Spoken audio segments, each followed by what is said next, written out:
Hi, I'm Sandra Biskind, and I had the absolute honour of being able to hear Reverend Greg Boyle from Homeboy Industries, otherwise known as G-Dog in the Hood in LA.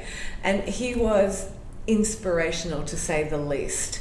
My heart was expanded, I was laughing, I was crying, and it was such an exceptional story that he has to tell.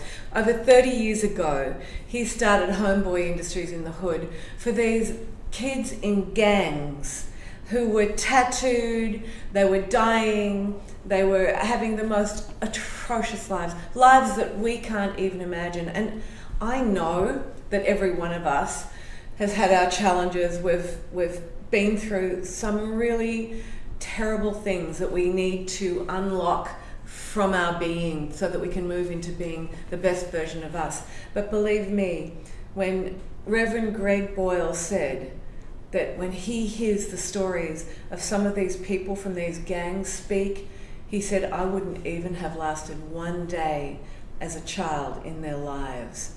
Wow, it was just the most incredible thing.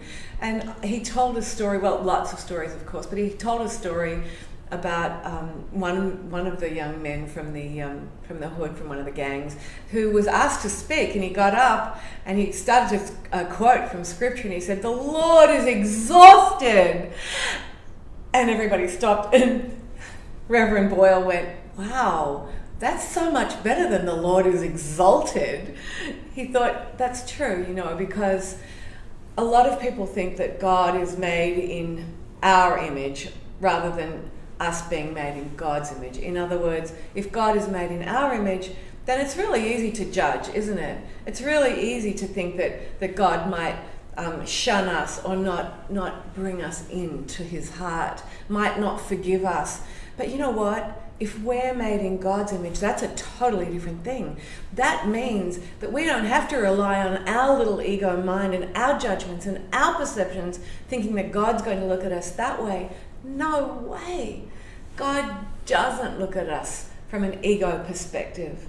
There's only one perspective that God looks at us, that whole beautiful divine mind, that divine heart, and that's with total tenderness.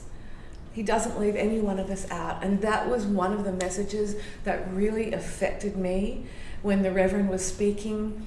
He said, if you want to do a really transformational spiritual practice, then try tenderness. So kinship, knowing that every one of us is exactly the same, that we're all family and no one is to be left out. And this tenderness, I just loved it. I was totally inspired by this man, his mission, and what he's doing for these gang members in LA. Love you to go to his website, look up Reverend Greg Boyle in Homeboy Industries, aka G-Dog, and really get inspired for yourself. Love you. Namaste.